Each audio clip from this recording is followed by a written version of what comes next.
In the early morning of July 1st, 1916, as London residents slept, some were awakened by the sound of a distant boom. London was a noisy city. So many went back to sleep, ignoring the faint reverberations across the English Channel. However, what they perceived as a distant rumble was, in fact, a cacophony of destruction. The deadliest day in British military history had begun. By the end of 1915, the First World War had devolved into a bloody stalemate. The Entente powers, France, Britain, Russia, Italy, and Serbia, were desperate for solutions.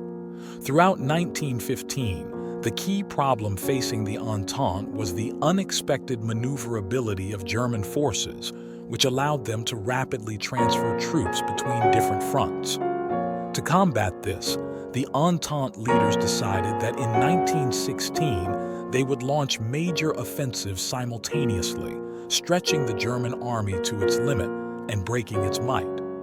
The Italians struck in the south, the Russians marched east, and the British and French launched their attack on the Somme River in northern France.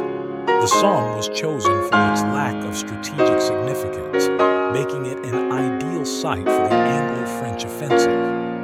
Facing off against two heavily defended German trench lines, with a third under construction, the initial plan envisioned 39 battle-hardened French divisions advancing in the south, while the less experienced British and Commonwealth forces launched a supporting attack in the north. However, the Entente guessed wrong about the Germans' plans. In February 1916, the Germans unleashed a massive assault on the French fortress city of Verdun. As more French troops were drawn into this deadly battle, the number of French divisions allotted to the Somme offensive dropped from 39 to 12, making the offensive primarily a British affair. Despite this, British commander Sir Douglas Haig remained optimistic.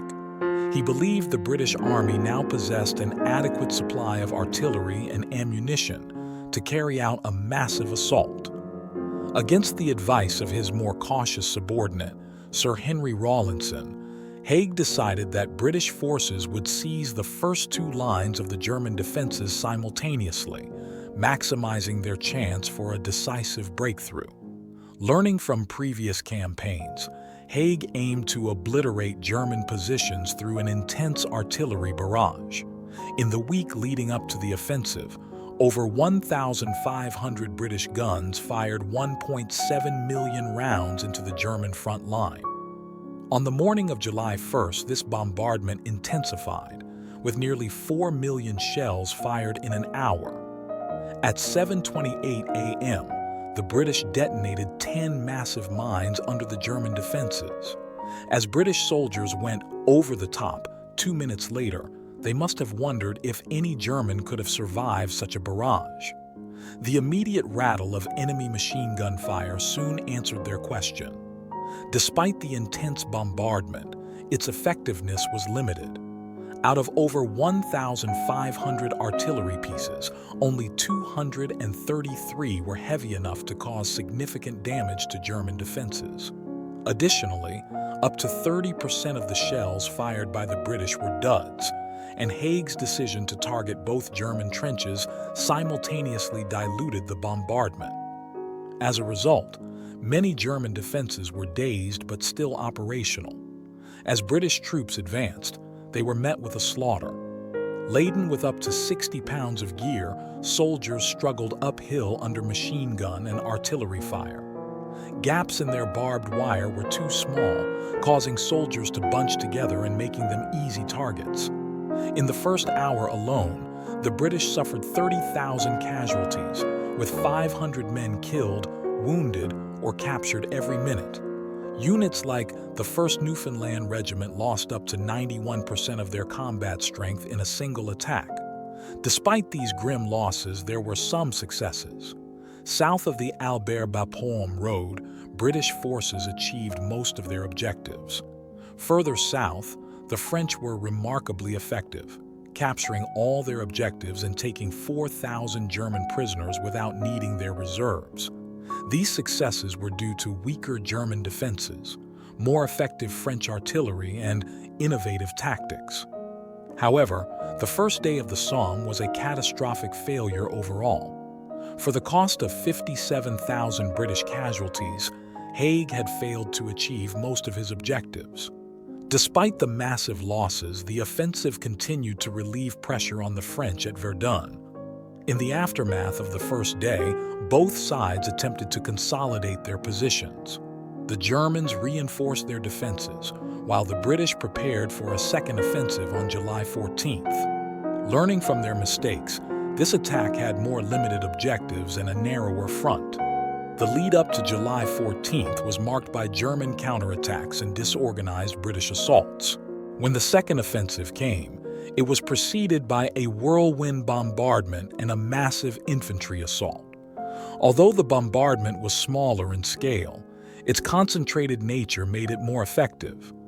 The attack, launched at night, was more successful, capturing the second line of German defenses with relatively few casualties. However, a decisive breakthrough remained elusive. The next phase of the battle, from July 15th to September 14th, is often referred to as the period of forgotten battles. Haig and Rawlinson tried to seize areas around High Wood, Delville Wood, and Guillemont, but achieved little. In one particularly brutal episode, Australian forces suffered heavy losses attempting to capture Pozières. On September 15th, the British introduced tanks to the battlefield. Despite their slow speed and poor reliability, tanks showed potential when combined with accurate artillery fire. Haig, a supporter of military innovation, immediately ordered more tanks. The British assault on September 15th saw some success, but a decisive breakthrough was still out of reach. Heavy October rains further complicated offensives.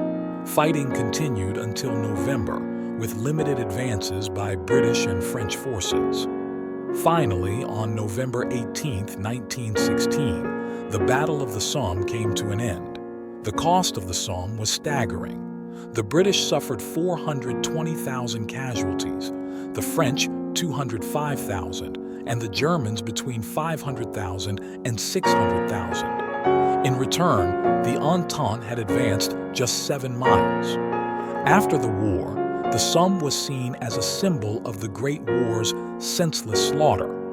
However, modern historians view it as a costly but necessary victory for the Entente. The battle forced the Germans to reconsider their positions on the Western Front and eventually withdraw to the Hindenburg Line in 1917.